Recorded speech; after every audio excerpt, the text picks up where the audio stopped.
in my opinion right now, the only sensible investment is in businesses, starting a business, because you have a lot more control over whether or not that business is going to work, because you can actually identify missing pieces in the world. You know, let's say you're in a small town like Chico, you've been here for 4 or 5 years. Oh shit, we're missing this. This would be great here. And it would be very little to no startup. Yo, welcome back to another episode of Second Son Podcast. Right now I got Miles the Prophet in the building, in the flesh. What's up, Miles? What's up, bro? We chilling. What's going on? I got James in the house. What is it, second son, right? Yes, sir. Second son, yep. Second son. Yep. How was your week, bro? My week was pretty stressful, yeah. Let us know. What's going on? I'm not going to get into details, but... A little bit. Yeah. Tiny. Just people I rely on to do things are exposing themselves as weak links, and I'm the one taking all the pain, all the downfall from it. So just dealing with shit that is out of my control. Well, it's not out of my control because I could just revamp everything, but shit kind of boop, and now I'm kind of like, fuck, all right, now what? Basically, but I just had to eat the stress for a little bit. It's fine, I'm good, no biggie. So I'm kind of doing some things different now. Is that every day? Like besides this week? Is that every day where it's like you're always just like something goes wrong and you're always like Nah, it comes in waves. Everything's been smooth as fuck for the most part for the last few months. And then shit kind of just in like a little 2-3 day window. But for sure. It's all good. It's all good. Nothing I haven't been through before. I've been through way worse. So just usually when shit hits the fan, it takes me a day.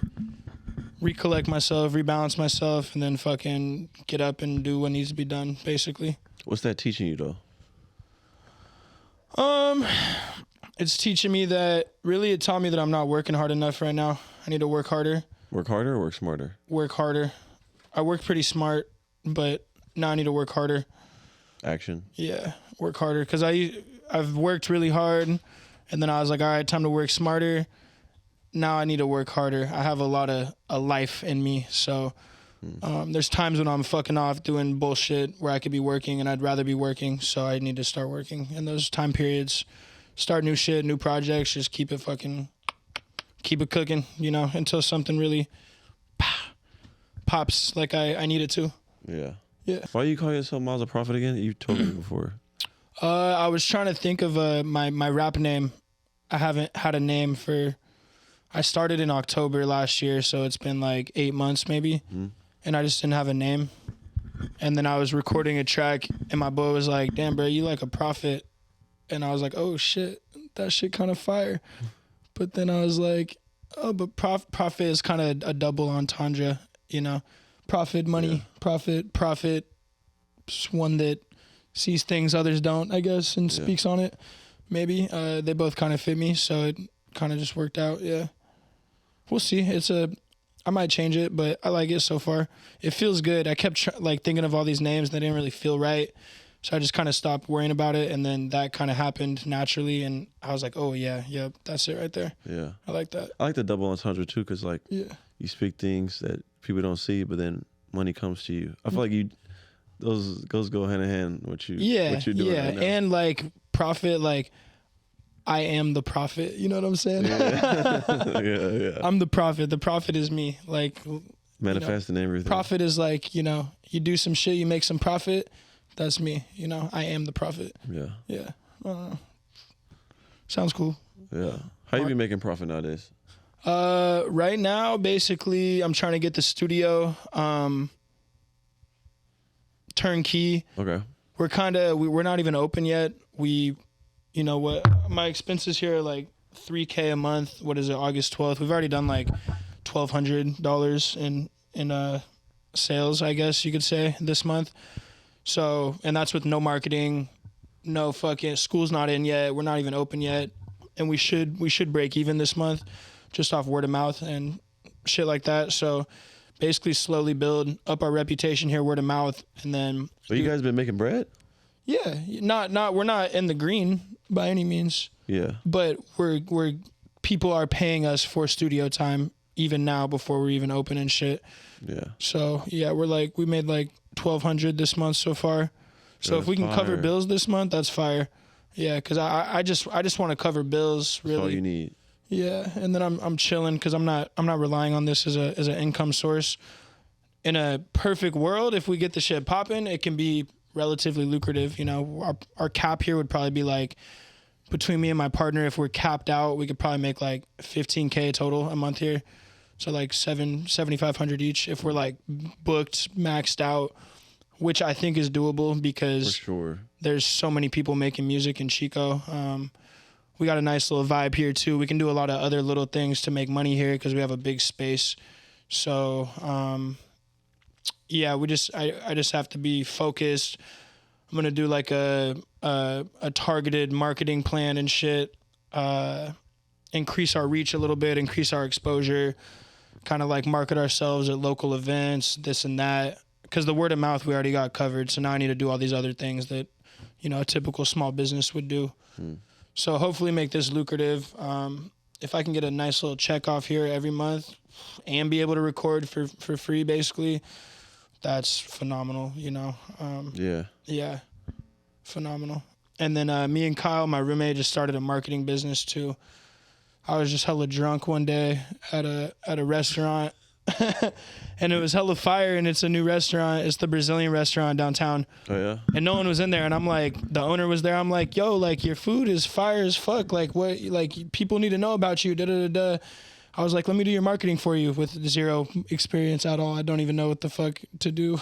No way. And she was like, yeah, I got it. Yeah, like, please help me out. Like, da-da-da-da. And then I went home, did some research. All right, this is what we're going to do, da-da-da-da-da. Came back to her with the plan. She's like, oh my God, thank you so much, blah, blah, blah, blah. You went back to her? This was your the same day? No, next day. No, actually it was like a week because I kind of put it off to the side in my head and I dealt with a bunch of bullshit for a week. And then once the shit hit the fan, I was like, fuck, I need to do more. I need to do some other things. And then I was like, oh yeah, I fucking told that lady I'd market for her. So I went back, me and Kyle, I told Kyle, yo, Kyle hit me up actually. He was like, hey, let me do some work for you. I'm trying to make money. I'm trying to have another source of income. I was like, nah, fuck that. Let's just start a business, like some other side business. So I like gave him a few ideas.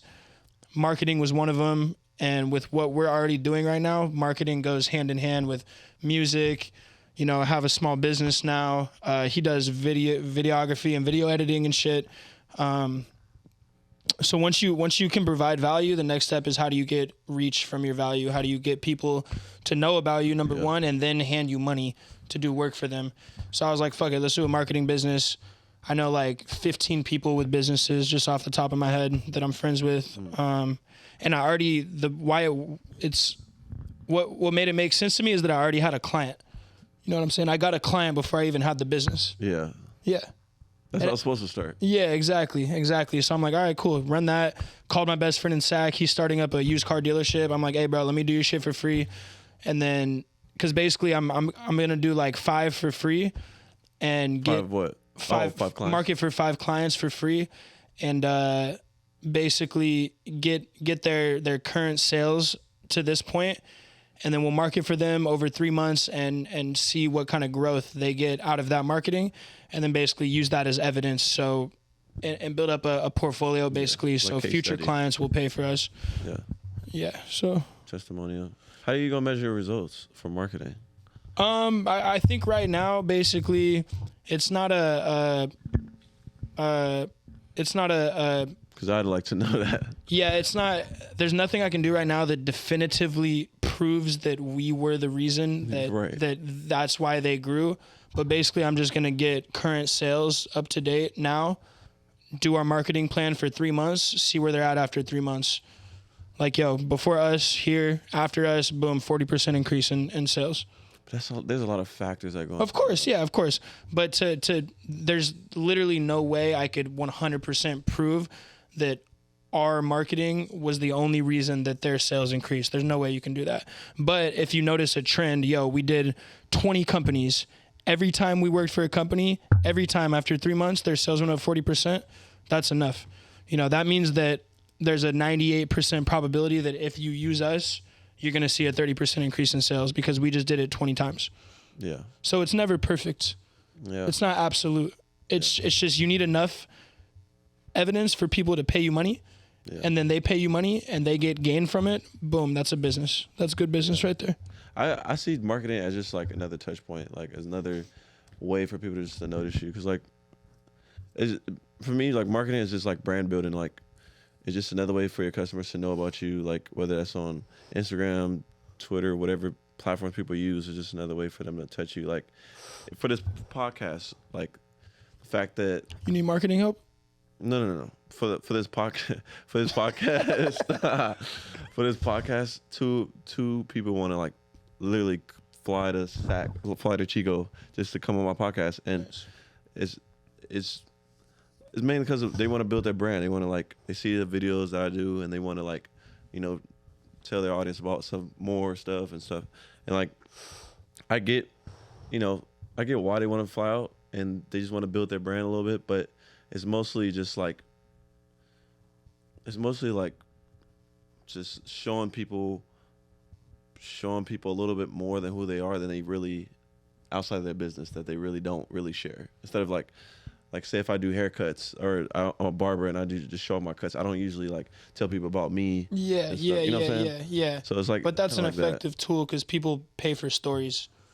Right. You know what I'm saying? People love an underdog story. Yeah, exactly. Whatever the fuck, you know, like why you're doing what you're doing. People like that shit. People will, the first little hustle I did, people would fuck with me strictly because they liked me. They could get what I provided. They could get the same thing from 100 different people, but they wanted to get it from me, not because I did it any better. I did it to the T, you know, I did it as perfect as I could, but they fucked with me because they liked me. Bro, literally. Yeah. That's why podcast is so big. Is because like people, not only people get to know about you, but it's like we live, like right now it's all about influencer branding. Like if they like you, they like your service. Like like if you look at Tesla, the first person you think of is literally Elon. Of course, all day. And you think about his life and like how dope he is. Like the first person you think of Amazon is Jeff Bezos, but you don't know nothing about his life. Yeah. You can't get influenced by Jeff Bezos besides his money. Yeah. But Elon, you're like, this guy's funny. Elon's an open book. You know, he's on Twitter saying funny ass shit all the time. Like going on podcasts and shit, this and that. You know, he's like the pinnacle personality almost in the fucking world. You know, he's the richest dude on the planet. And he's open and he's transparent, dope. You know, to at least, I don't know about fully transparent, you know what I'm saying? The dude probably knows a lot that we don't know that he won't share, but transparent enough so you can get an idea of his character, you know? Exactly. Yeah. And then when I look at his product, I'm like, I go back to that. I'm like, well, Elon wouldn't do this to me. Like, he wouldn't sell me on this product. Like, he'd help me. Like, you know what I'm saying? Like, this company wouldn't do this to me. Like, but then on the other hand, some people vilify him because of how rich he is. As if it's his fault that he's so rich. You know what I'm saying? Which is, to me, is dumb as fuck. That's stupid as hell. You know, like, the reality is we live in a capitalistic reality. And for him to do the things he wants to do, he needs to have ridiculous amounts of money. And a lot of people, you know, think he's a bad person because he has so much money. Oh, if you did this and that, we would cure world hunger or whatever the fuck. But it's, I remember that. Yeah, but it's hella dumb because people who haven't done anything with their lives are the ones saying this, so they don't have any real perspective of how the world works once you get into big money like that. Like, you can't just drop a bunch of food on the fucking streets and people are going to eat it and shit. Like, shit doesn't work like that. Like, you need networks and abilities to transport the food and pay for drivers and this and that, and like it's everything's very complex. Complex systems create the things we see. Like this bottle of Tito's, someone didn't just fucking whip that up at their crib and bring it over to the studio. Like, there's a very complex system going on for me to be able to purchase this bottle of Tito's. You know, from an idea to building their business, scaling, having warehouses, distribution, fucking buyers, bulk buyers. Like, there's so much going on. And people that don't do business and haven't actually had a taste of money like that, they can't even see that because they haven't even put themselves into that world. So they're trying to preach to people, oh, you're a bad you have all this money, but they don't even know what the fuck's going on in the world. You know, that's why I love business, because one of the reasons, because you learn more about the world than you would if you're just working for somebody. Like, to make a business work, you have to understand all of these elements of how the world works. It's not just I clock in, I fuck around and do a few tasks and get paid. Like, to get paid, you have to know how all this shit works. Like, you have to see a product that people will pay for. You have to add value to people. You have to know how to actually logistically put the shit together. You know what I'm saying? You have to understand money. There's so much shit you have to do, you know, and it teaches you about life, in my opinion, more than anything. Yeah. Yeah. Yeah. Business is life for sure. Yeah. Everybody's a business. So yeah, business to me is the study of life, you know. Damn. Yeah. Business is the study of life. Yeah. And if you're a successful businessman, you likely understand life better than a failed businessman. Some people get lucky, you know, it's not always the case, but if you're a consistently good businessman, you know life better than people that aren't as good as you. Damn. Yeah. Damn, that's deep. Yeah. If you know business, say that one more time. If you know business. If you do business well, you likely understand life better than people that don't do business as well as you do, or that don't do business in general. Yeah. Yeah, because everything, like, we live in, capitalism is our reality, you know. The dollar is the ultimate exchange of value, you know. It's nothing, but it's everything, you know. It's an idea that's printed at will. So in that sense, it's nothing, but it controls every interaction. So in that sense, it's everything, you know. Makes sense. You know, I want to get some food, I go buy some fucking food. You know, they're taking money from me. I'm giving them money. They're taking my money. They're making money. I'm losing money. In exchange, I get some food out of it. You know, so it's everything. You know, it's us surviving is money right now. You know, unless you're the 0.00001% of people that live off the land and live in the woods and fucking hunt quail and shit, which is cool. You know, if that's what you want to do, that option's there, and that's cool.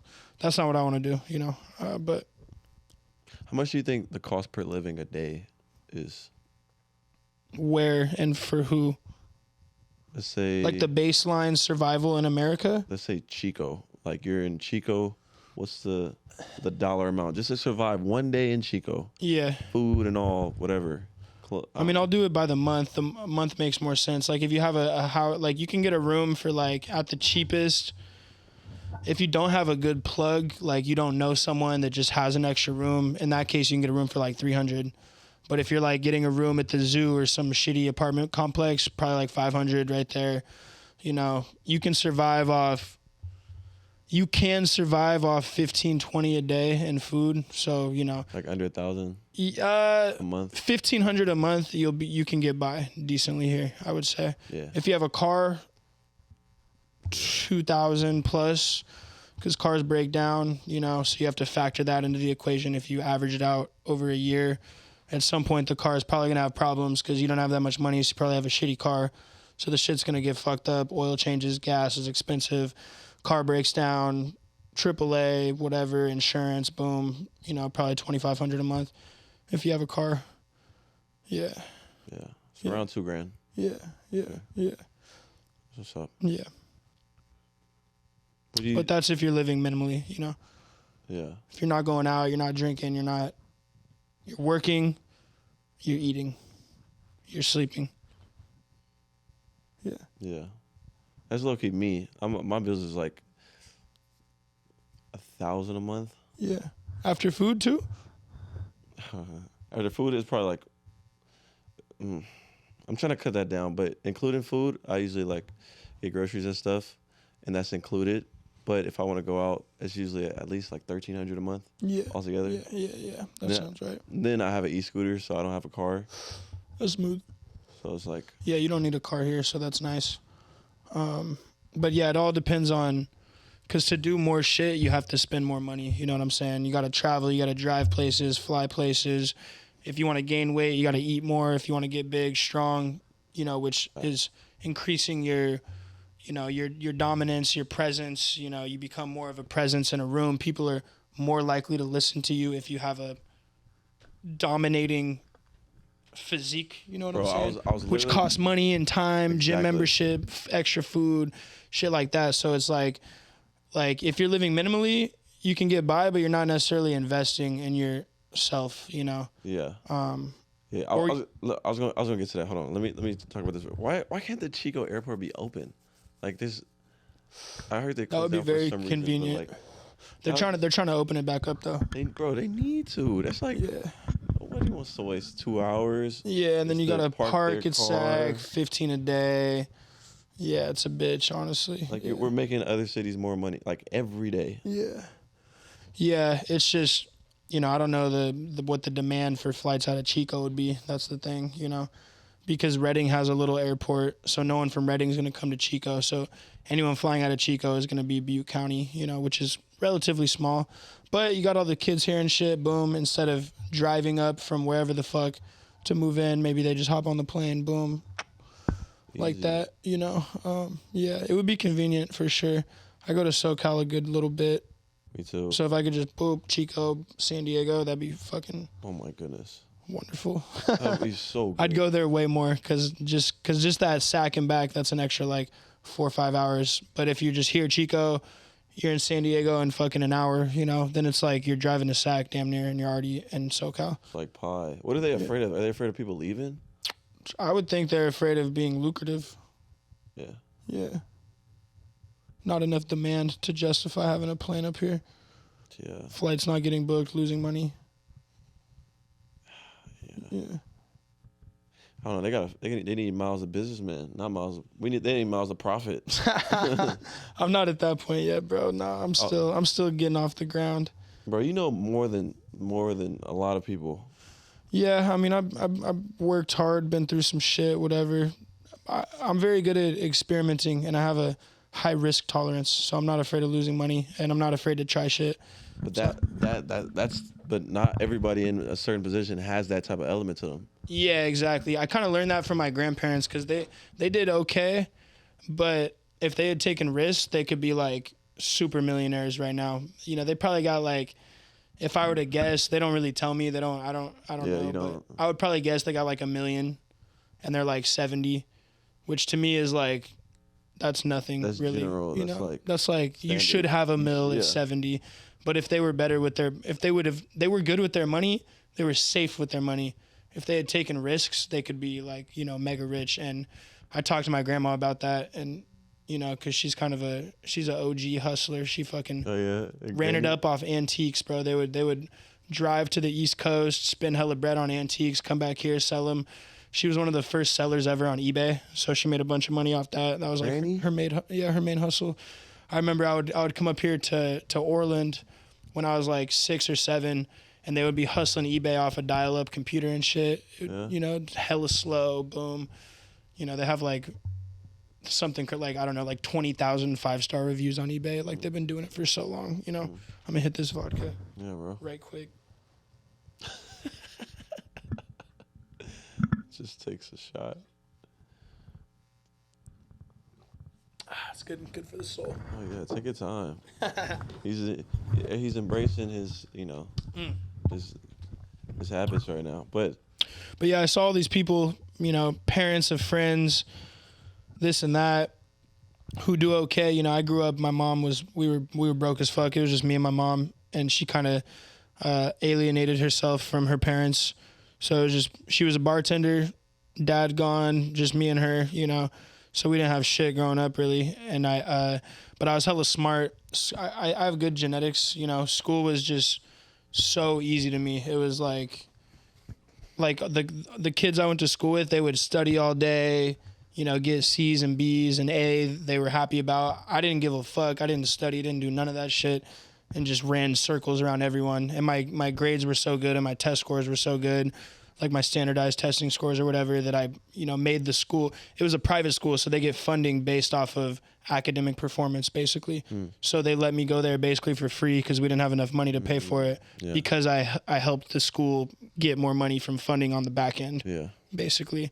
So lucrative. Yeah, and I don't know where we were going with that, but I know. Yeah, that's right. And a lot of my peers, they had very rich like not rich, but to me rich parents. And then I got accepted into a good academic program in high school, and I moved to Orland eventually. You do good in high school? Nah, I just hated school and I started smoking hella weed. I fell in love with weed. and just didn't give a fuck. But I got like probably like a 2.8, but with zero input effort, you know. Yeah. So you were a smart kid, but you could have really like done shit if that's what I wanted. Yeah. If you wanted. Yeah, exactly. I just didn't want it. I'm never gonna. That's one thing. I tried to go to junior college and I just couldn't do it because I'm like, everything was bullshit to me. I don't want to do this. Why am I going to do this? Like, kids are popping Adderalls and shit just to finish work that they don't want to do so they can please their parents. To me, I'm just looking at this like, what the y'all are fucking insane. Like, you're that afraid to go against what your parents think is best for you that you're going to fucking spend all this time and effort and money and loans and debt and drugs and this and that just to... It just does. It makes no sense to me. It makes no sense to me. Yeah. You seen the whole equation. He was just like, yeah. I just bet that I could do it better than what school would provide for me. You know. Mr. Better himself. Yeah. Yeah. That's right. Did you I had another question for you. It was talk a little bit about risk taking, bro. Why? What is the importance of risk taking? Why people should risk take? Why don't people risk take enough? Yeah. Like, why don't you? Yeah. Do it more. I mean, when it comes to making money, risk is probably the most important element of making money. Because life is basically probability. Everything's probability. I don't think there's really any absolutes in life, unless you create them within your head, which is fine. You know, have like a rigid value system where you're not willing to bend those things. In that case, those are absolutes within yourself. But fucking risk is the most important thing there is. You know, if you don't take risks, how are you gonna get up? How are you gonna get up if you don't take a risk? You can't. You could try and accumulate slow wealth, but it's like, why the fuck do you want to get rich when you're 40? I'm trying to get rich right now. I'm trying to be rich as fuck at 30 and ball the fuck out and have a fucking blast, you know? I don't want to get rich when I'm Warren Buffett's age. And then what are you going to do with your money? You can't even, your dick doesn't work. You're fucking married to some old bitch too. Like, what are you going to do with your money? Bro, he has billions and he can't do nothing. Yeah, he don't do shit with it. Like, he can't do. What are you going to do? It probably hurts to get out of bed, you know? He's like, and just has all this money. Like, all right, dope. Like, great, you know. I guess maybe if philanthropic, if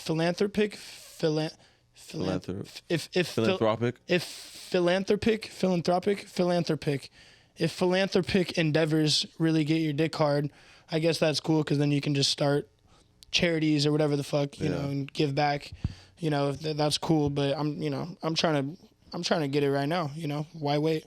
What if Warren Buffett? He's just creating this immortal gene. He's like, I'm just saving my billions just to live 100 more years. Yeah, maybe, but that's a bet you'd have to make. I wouldn't bet on that. I don't think we're that close to that yet. It could happen at some point. I don't think we're there yet. But basically, when you take risks, you're accelerating the rate at which you can pop off with something, basically. Yeah. Because if you don't take risks and you're good with your money, yeah, you can slowly, you know, accumulate wealth over time. You know what I'm saying? But if you take risks, you know, something doesn't work, boom, okay, whatever. I'll be fine. Get a little money up, take a risk. Oh shit, it doesn't work. A little money up, take a risk. No. Well, oh shit, this one popped. Whoop, and then now you're fucking like that. So the person that didn't take risks, once your shit pops, you're here, they're still right here. You know, and then by the time you're up like this, it's easier to make money and you can just fucking now you're in another galaxy, and the person that didn't take risks, they're still fucking, you know, saving money and investing in index funds and shit. Like, it's okay, you can finish. Go ahead. Oh, I was just saying, like, the classic mindset of investing and building slow wealth, I think, is played out because we're not in that reality anymore. Things are very different right now. They're very different. We're in a very unique reality that has never happened before. So to use principles of a time that is not currently what's happening, that doesn't make any sense. It makes no sense. We're in an open space. So the fact that we're in undiscovered oceans.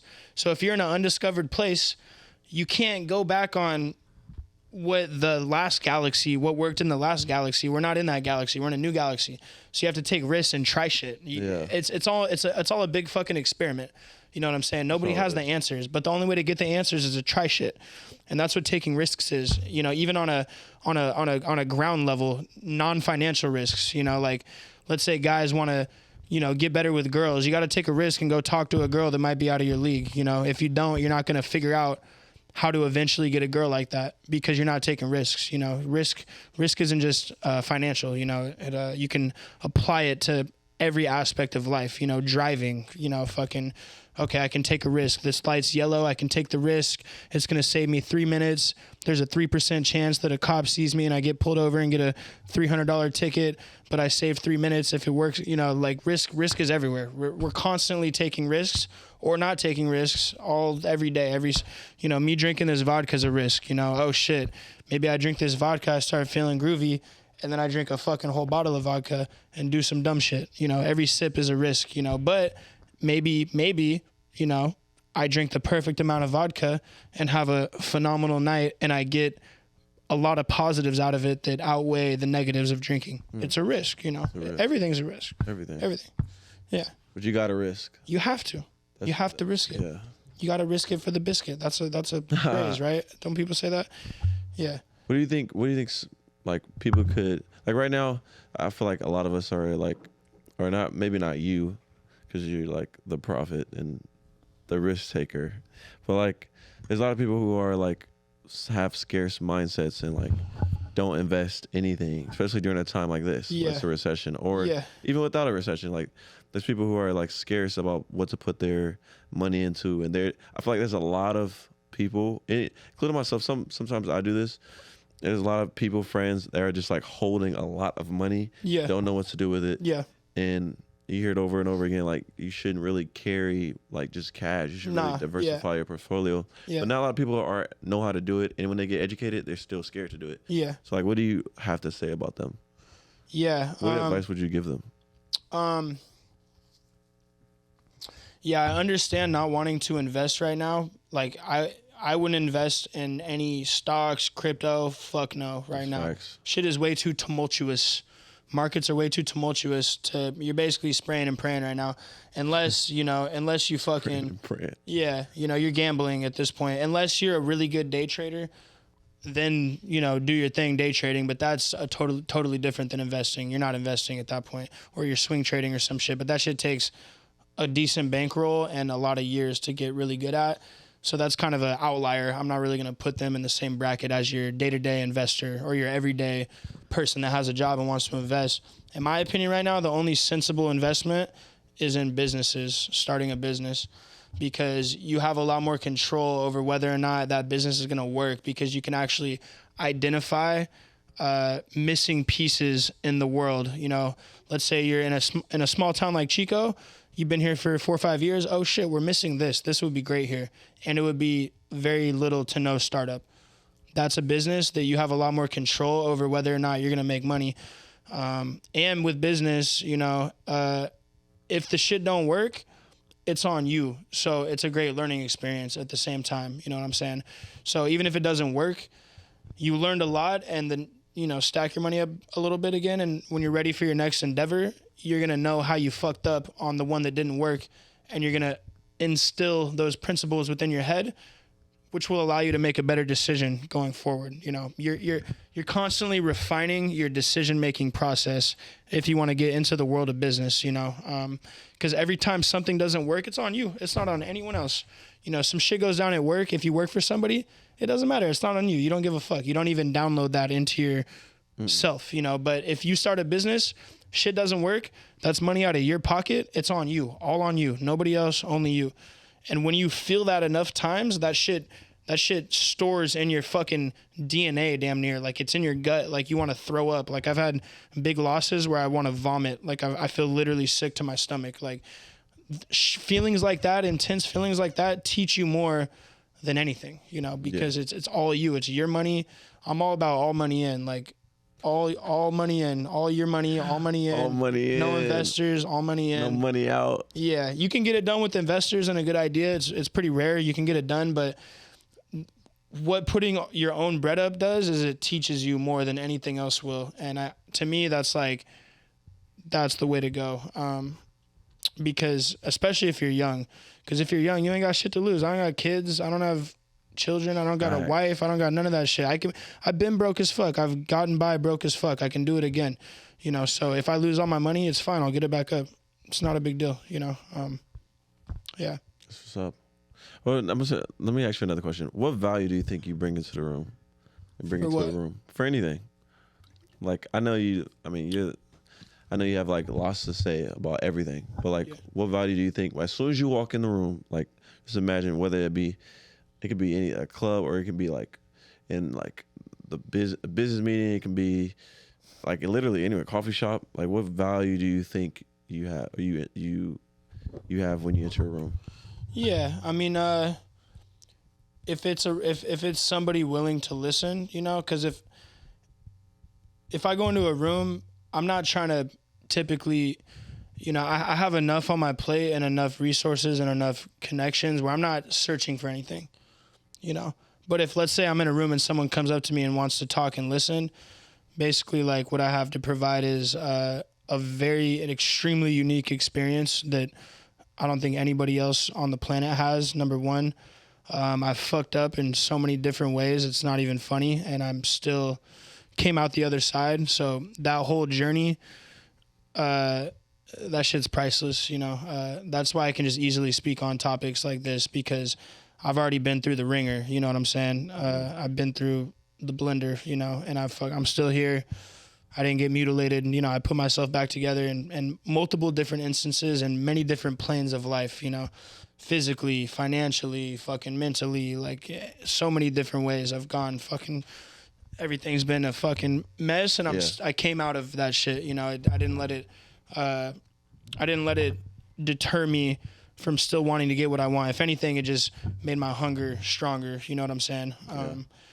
So shit like that, I have a good perspective on things, and usually you can, you know, garner a little bit of value from the shit that I have to say. But I'm not one to just speak and preach, you know. It's only if somebody wants it. Yeah. You know, I'm not gonna go in and say, oh, you should do this, I don't give a fuck what you do. You don't mean shit to me, you know. But if you come up to me and, hey, like, can I get your advice on this? Hell yeah, I'll tell you anything you want to know. Like, I'll spit game to you all day, you know. But I'm not. Some people just talk because they want to talk and be heard. I do want to talk and be heard, but only if people want to listen. So makes sense. I'm trying to build a platform right now to where the shit that I say holds weight with people. You know what I'm saying? Yeah, like the kitchen. The kitchen, or is online presence, more than the kitchen. You know, I'm slowly working on building a brand out of myself. You know, the kitchen is, I love the kitchen. It's a place to record, but I'm trying to build myself as a brand. You know what I'm saying? And I'm still figuring out how to do that, I guess, and doing it slowly, chipping away at it, you know. So well, what's been working? What's not been working? How we do that? How we build more miles of brand? I mean, somewhat it's going to be intertwined with the music, you know. So I've been focusing on making my music better. That's number one, because I care about that a lot. So, you know, and I treat that as a product that I'm gonna be selling, you know. So makes sense. And I'll sell anything, but I need a good product. So I'm refining my product. That's what I've been focusing on now. But once I have enough songs accumulated that I'm like, all right, yep, we're cooking now, then I'm gonna start, you know, experimenting with a social media presence. How I'm gonna go about gaining traction on the internet, you know, because the last 7 years, it's all been in the streets, you know, on the ground, streets, kind of refining who I am, what I want out of life, stacking money, whatever the fuck. And then music's gonna be my portal to the internet, you know. And I'm not exactly sure how I'm gonna do it. I'm just gonna basically, at a certain point, I'll be ready to go, and then just start experimenting with shit, see what works, see what doesn't work, you know, keep changing or building and learning and building off that shit, you know. Yeah. So I love that. Yeah. I love that about you, bro. Yeah. You just keep iterating, bro. That's what's up. Yeah. I mean, my vague goal in life is to die a legend. You know. For real. Swear to God, yeah. Because, like, if you die a legend, you never die. You're immortalized. So to me, that's the way to cheat death, is to die a legend. Yeah. So, like, you didn't get me. You didn't really get me. Exactly. Yeah. So that's the goal. You know, it's gonna be a lifelong goal. That's really all that matters to me. Everything else is kind of whatever. That's my main focus. Everything is for that goal, for lack of me thinking of a better word. Yeah. So, and I like music because, well, I love music in general, rap music, but music gives you a platform and a voice.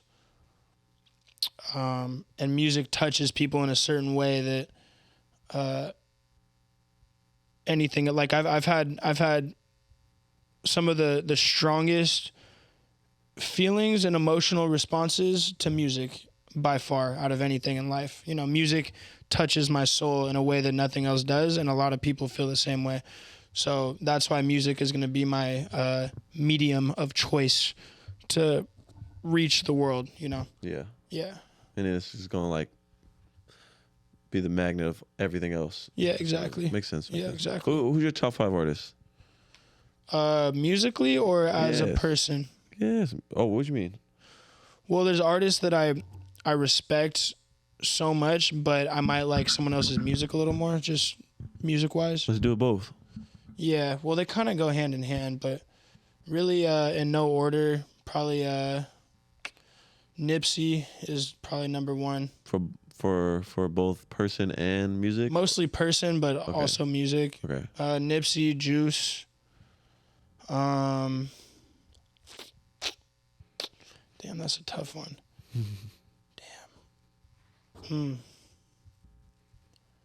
Damn. Like from life, right? Not like people I'm listening to right now, right? No. This is not your current playlist. Yeah, okay. Honestly, Flatbush Zombies, they got me. Yeah, they got me to make music. Yeah, I was obsessed with them when I was like 19. That's when I first wanted to make music, and then all this shit happened, and I put it off to the side. But yeah, Flatbush, low key Money Man too. Yeah, because Money Man, Nipsey, Flatbush, they're fully independent. They did everything independent. So to me, like you like that? I'm modeling my model after their model. You know, they achieved decent mainstream success, fully independent, all their own money. To me, that's my goal, is what I'm trying to do. So those type of musicians I gravitate toward. And then Juice was just special. He was something else. And then damn, this one's tough. Yeah, like probably like Eminem was what I grew up on. Pac, Tupac, fucking. So wait, that's tough. So it's Nipsey, Juice. Yeah, Nipsey, Juice, Money Man, Flatbush. One more. It's like an impossible question. I know the top 5 question is. Yeah, damn. Semi-deadly. I'll honestly say Eminem. I'll say Eminem. Eminem? Yeah, because he's who struck me emotionally when I started listening to rap music at like 9 years old, you know. And he was the first person to like resonate with me on an extremely deep level. That's kind of what got me in love with rap. Him, 50 Cent, Ludacris, and like Tupac. That was what got me obsessed with rap at a very young age. Wait, Nipsey? Well, those aren't my favorite artists. Those are just the ones that got me obsessed with rap music at a young age. Was Eminem, 50 Cent, Tupac, Ludacris, fucking, and Mac Dre. Bro, 50 Cent will always slap in any club. 50 Cent go crazy. Yeah. And Mac Dre, you know, because I'm from Sac. We're right next to the Bay. So I have a very big Mac Dre influence. Oh, yeah. That's all I listened to in high school. Yeah, that's it. That's what's up, bro. Yeah. That's what's up. Yeah. Yeah, I like Nipsey too. Nipsey, like I'm from LA, so like all LA artists, LA culture, like. Where you from? Me. I'm South Central. Okay. So, like, any underground or like overground, like music, LA vibe, like that's all I listen to. Yeah. Yeah. Yeah, I loved Draco a lot. I know. Yeah. I listen to his music. I used to listen to his music almost every day. Yeah, lots of Draco, Shoreline and shit. Yeah, that shit dope. I knew his sister, or I guess we went to middle school together. I remember her face, but I don't think she remembers me, but she follows me on IG. Like, I remember going to school with his little sister. Yeah, it's just sad, man. The whole, like, rap music is the most dangerous profession in the world. Except maybe, like, military or some shit, like infantry in the military. But rappers, like, literally every day a rapper died. I looked up this YouTube video last year. It was almost 3,000 rappers died last year. But that's crazy. Crazy. Shootings, drug overdoses, primarily, those are the two. But rappers be dropping like flies, bro. Like Slowby just died 2-3 days ago. He's one of my favorite. He's from Stockton, not Bay Area, but semi-local artists, right down the street, Stockton. He was my favorite. But that's really sad. Out of there. Someone else just died today. I just saw it. It's like every fucking day, bro. It's really sad, bro. Like, it's not even funny. That's really sad because, like, we can't get to listen to their music anymore. Like, if Nipsey was still alive, like, the fact that Nipsey's not alive or Drake's not alive, we can't listen to their bangers anymore. No new. And particularly Nipsey, because, like, that motherfucker, like, put on for his community. He did so much more than rap. That's why I love Nipsey. Like, bro. He died. He basically died a martyr, damn near. Like, he's a legend. Like, he died a legend. He'll never die. He's living on in all of us forever. You know what I'm saying? He's fucking blasted in LA all over the place. Like, he's from, like, Crenshaw, I think. Yeah. Right? Yeah, he's got crazy murals in Crenshaw and shit. He's got his marathon shit that'll be around, like, he's dead, but he's not gone, Same with Juice, just because of the way Juice touched so many people. Same with Mac Miller. Dolph's another one of my favorite, Young Dolph. Like, a lot of my favorite artists died. Dolph too. Yeah, Dolph's a legend. He also, Dolph full independent, all that. Dolph, Nipsey, Mac full Miller, independent. Yeah, Mac, just a beautiful artist, obviously. He wasn't independent, but it's just like stuff like that. It's fucked up shit, but rappers gotta stop dying, man. Y'all gotta stay in the house, man. We gotta do this. They just gotta get out the hood. Once they start popping, they stay in the hood, and all their music's beef, gang, shoot 'em up, shit.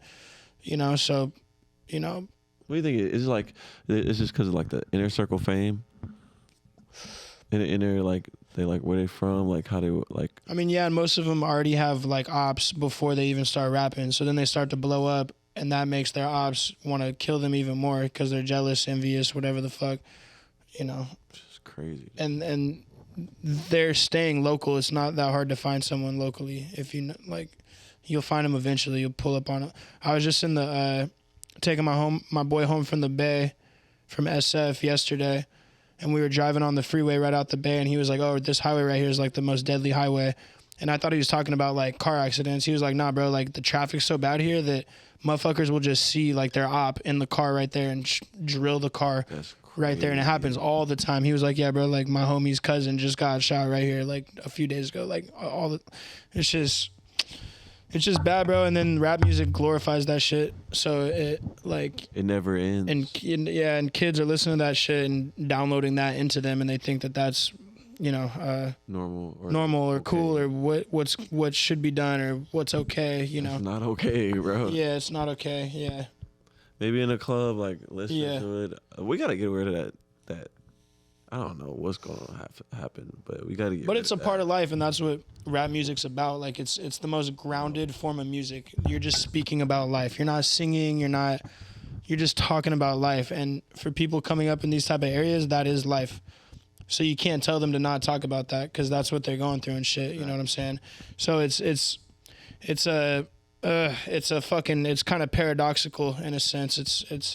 It's fucked up, but it's also real. So it's like the world's a violent place. The world is a violent place, and we can't deny that fact. And music is real. You're talking about life and shit. And if the world's a violent place, you should be able to talk about that. Like, what? Absolutely. You can't talk about guns because people might die. Well, fuck, bro, guns are life, exactly. So it's like, well, maybe the artist has to like transition, like you said, get out of the hood. Like the artist has to like. They should, but then they love their hood too. They're stuck there, like that's where all their people are and shit. So what? They're just gonna move somewhere and what? Like. Risk take, dude, like you said. Yeah. I would move if I was. I'd move out like that. But I'm just trying to speak from their perspective, because they're dying. Like a lot of artists are dying and they're not moving from their hoods, and there's a reason for it. Why aren't they? You know? Yeah. But they don't. A lot of them don't know anything else. They gotta get educated. You know what I'm saying? Yeah. Now, does that make sense to me? Would I do that? Fuck no. But that's likely why they're doing it. Is what I'm saying. You listen to Larry June? Hell yeah, of course. Yeah. Bro, Larry June. Larry June fire. Hey. Yep. Larry June makes me laugh, bro. Larry June fire. I listen to everything, bro. Everything. Fucking auto-tune, mumble shit. Fucking. Listen to it all. You just soak. I appreciate and respect all of it. You know, Yeah. I don't. Fucking. You know, I don't. Oh, you got my sweatpants on? I see Noah you. in All the right, building, all right, in the all right. flesh. All right. In the flesh. Show? Fresh out the shower. Yeah. Feeling good, smelling good, looking good.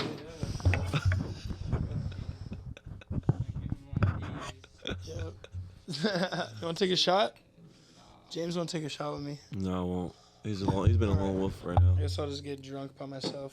Oh, why is this such a mess every time? It's okay. Hey, we're mid podcast. It's okay. We're actually mid-late podcast. You just woke up? I just woke up. I was like doing this new fucking diet, and every time I fucking eat, I get fucking put into a food comatose. Yeah. Can't move for like 2 hours because.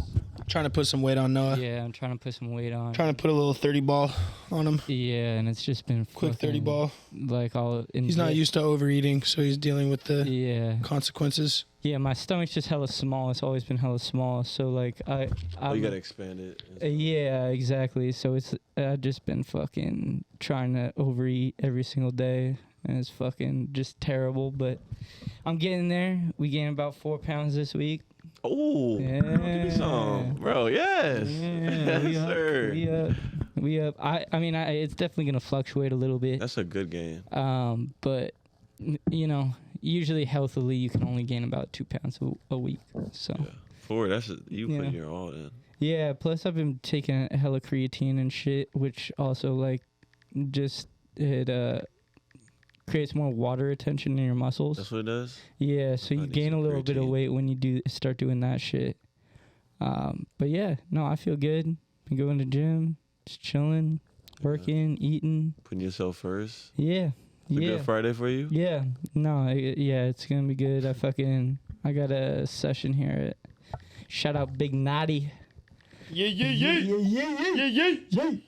I got a session with her at 10:30 to 11. Inside joke. I have no idea. I never met the girl, but I got a session booked with her in an hour. I just like her name. What's your name? Big Naughty. Big Naughty. Big Naughty. Yes, sir. She the truth out here in Chico, apparently. The truth. Shout out Big Naughty. Shout out Big Naughty. But yeah, I'm gonna let you guys wrap up. What's up, Second Son Media? Never wrap up. Actually, we're about to wrap up right now. Alrighty. Never mind. For sure. Let me just end it. Thank you all for watching Second Son Media. Remember to like and subscribe. Follow Miles the Prophet on IG. Miles the Prophet on IG. I haven't posted shit yet, but we'll get there one day. Follow the Kitchen 530. Follow, what's your IG? Follow Pandomade. Pandomade. PANDO.made. Yep. Engineer, creative, fucking